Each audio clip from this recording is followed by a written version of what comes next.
No dia 15 de outubro de 2015, o Sr. Msebi Jonas, um deputado e vice-ministro de Finanças da África do Sul, se encontrou no meio de uma escolha tentadora. Quando ele foi chamado para o que ele pensou que era uma simples reunião normal de trabalho, mas acabou indo parar em casa de uma das famílias mais ricas da África do Sul, a família Gupta. Uma família importante com ligações ao presidente Jacob Zuma e à sua administração. E na reunião, o deputado se encontrou com dois irmãos da família Gupta e o filho do presidente Zuma. E nessa reunião, o deputado Jonas foi oferecido uma promoção grande e mais 45 milhões de dólares, sendo que em troca dessa promoção, ele teria que concordar em facilitar alguns projetos para os irmãos Gupta. Isso incluía despedir alguns deputados que poderiam estar na oposição e contra esses projetos, sendo que o maior desses projetos era a construção de uma usina elétrica, ou seja, uma estação de produção de energia elétrica que iria usar exclusivamente combustível das minas das empresas dos irmãos Gupta. Então a proposta era simples. Será que o Sr. Jonas aceitou? Esse tipo de corrupção não é novidade. De fato, existem muitas documentações antigas, datadas até do século III d.A., que detalham mais de 40 tipos de desfalques. Então, com isso em mente, o que exatamente é corrupção? E o que nós podemos fazer para prevenir e combatê-la?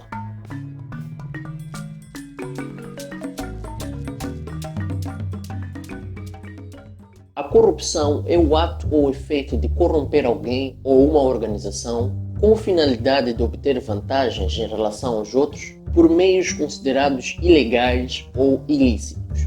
O ato de corromper me refiro ao ato de subornar, que é o ato de dar dinheiro ou presentes a alguém em troca de benefícios especiais para o interesse próprio. Agora vamos ser honestos aqui por um momento. Se você é moçambicano, não precisas de uma definição de corrupção, pois em Moçambique nós podemos ver a corrupção de todo lado, ou seja, do topo da posição mais alta do país até no fundo nas posições mais baixas. E exemplos de corrupção pode ser quando alguém tem um conhecido numa instituição pública onde tem filas enormes de atendimento e a pessoa suborna alguém para cortar a fila e ser atendido primeiro, enquanto tem pessoas na fila que estavam lá há horas. Ou uma pessoa de influência numa organização ou uma empresa e cobra dinheiro em troca de emprego. Ou até que preferem colocar na vaga pessoas familiares ou conhecidos em vez de pessoas mais qualificadas. Ou mesmo qualquer autoridade que aceita ignorar uma infração ou mesmo crime em troca de valores monetários.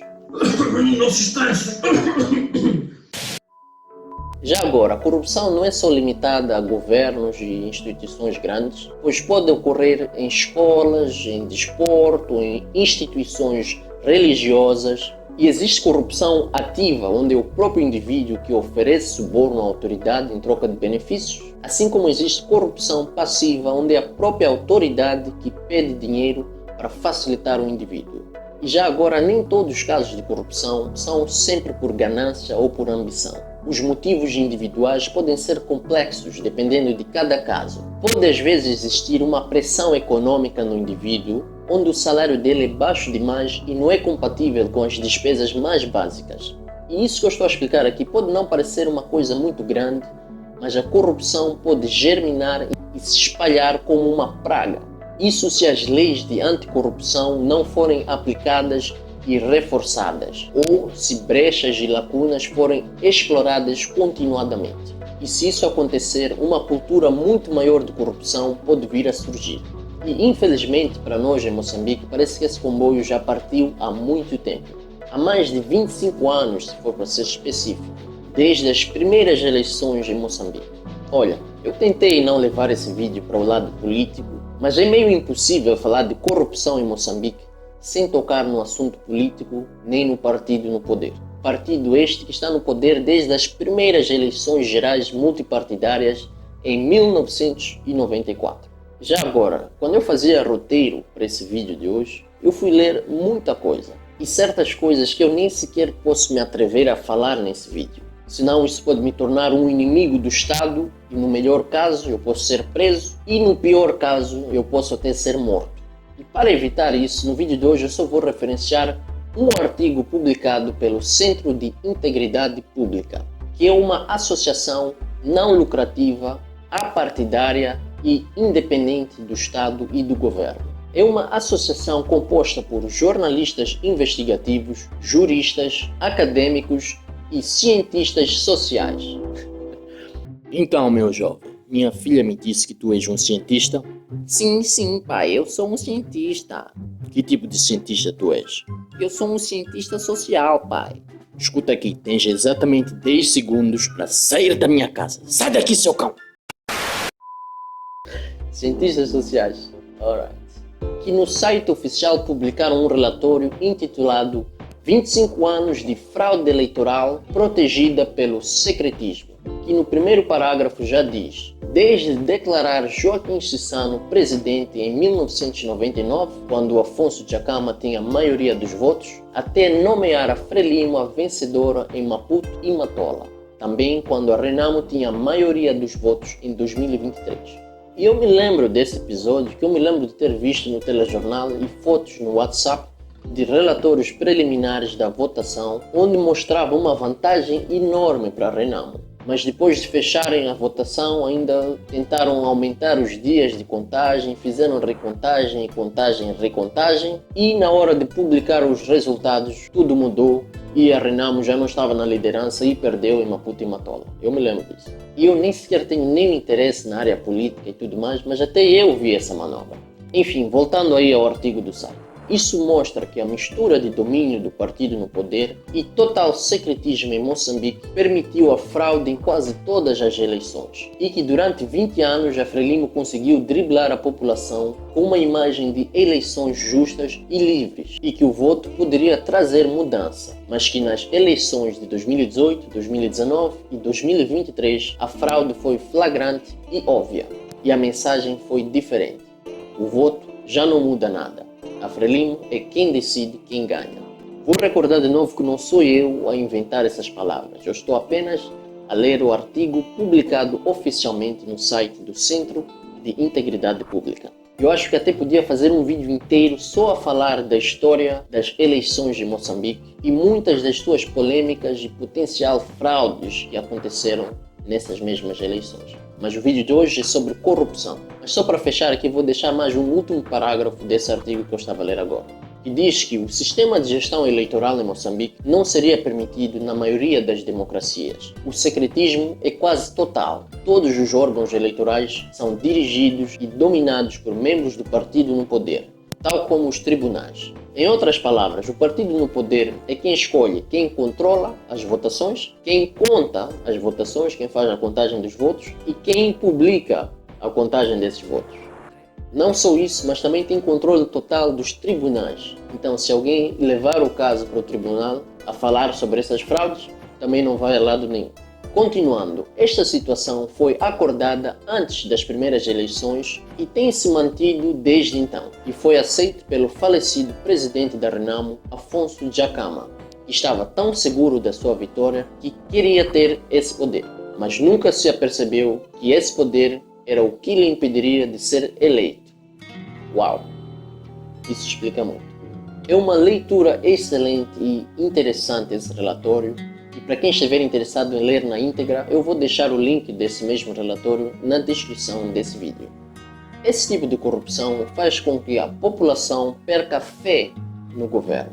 Não só isso, mas pode também esvaziar os recursos estatais. Quanto mais dinheiro proveniente de investimentos internacionais e impostos dos estados são desviados para bolsos de certos indivíduos, menos recursos existem para investir em serviços que podem beneficiar a população. Serviços como reparação de estradas, construção e manutenção de escolas e fornecimento de serviços hospitalares. E eu nem sequer vou tocar no assunto do salário dos nossos médicos públicos que estão a passar mal com o governo. Agora então, como é que nós podemos nos prevenir e lutar contra a corrupção?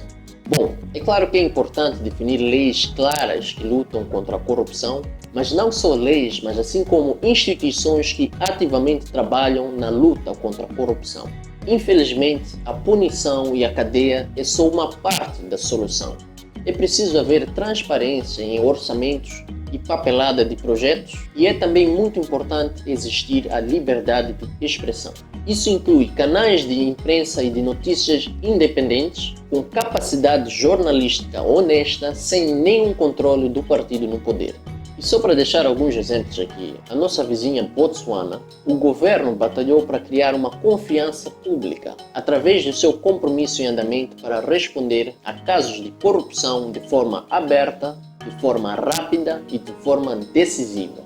E em Dinamarca, ministros do governo devem submeter e publicar relatórios mensais a detalhar todas as despesas que tiveram, incluindo despesas pessoais, seja de lazer ou de entretenimento, despesas de viagens de trabalho e até incluir quando receberam presentes, seja de indivíduos ou de organizações. E como população, é nosso dever votar para remover todos que se envolvem em atividades de corrupção. E quando o voto não funciona, é nosso dever também de fazer greve até haver mudança. É nosso dever também questionar qualquer autoridade que tente lutar para ocultar medidas de transparência. Assim como também podemos tentar ativamente impedir que a corrupção continue. Se for a presenciar um ato de corrupção e tiver provas, podemos e devemos reportar para as instituições competentes para agirem contra os corruptos. Agora, vocês se lembram da história que eu contei no início desse vídeo sobre o vice-ministro de Finanças na África do Sul? Então, o desfecho da história é que o deputado, o Sr. Jonas, recusou a oferta de promoção dos irmãos Gupta. Não só recusou, mas levou ao público para denunciar essa tentativa de corrupção, mesmo sob forte ameaça de morte para ele e para a família dele. Ele foi corajoso e, reportando, ele expôs uma rede enorme de corrupção na África do Sul e, no final das contas, acabou por derrubar o regime do presidente Jacob Zuma. E desgraçou a família Gupta, que acabaram por fugir do país e estão foragidos até o dia de hoje. Mas não foi só a revelação do deputado Jonas que fez com que o regime do Jacob Zuma caísse. Foi depois de ser descoberto e de ser feito público a escala da rede da corrupção em África do Sul, foram os próprios sul-africanos que saíam para a rua todos os dias a fazer greve e a insistir que o Zuma deve cair. O moral da história é que é preciso haver participação cívica de todos nós para poder evitar que recursos estatais e fundos estatais não caiam nos bolsos das pessoas no poder, mas sim que beneficiem a todos. Obrigado, senhoras e senhores, eu sou Ivex Rodrigues e eu vos vejo na próxima.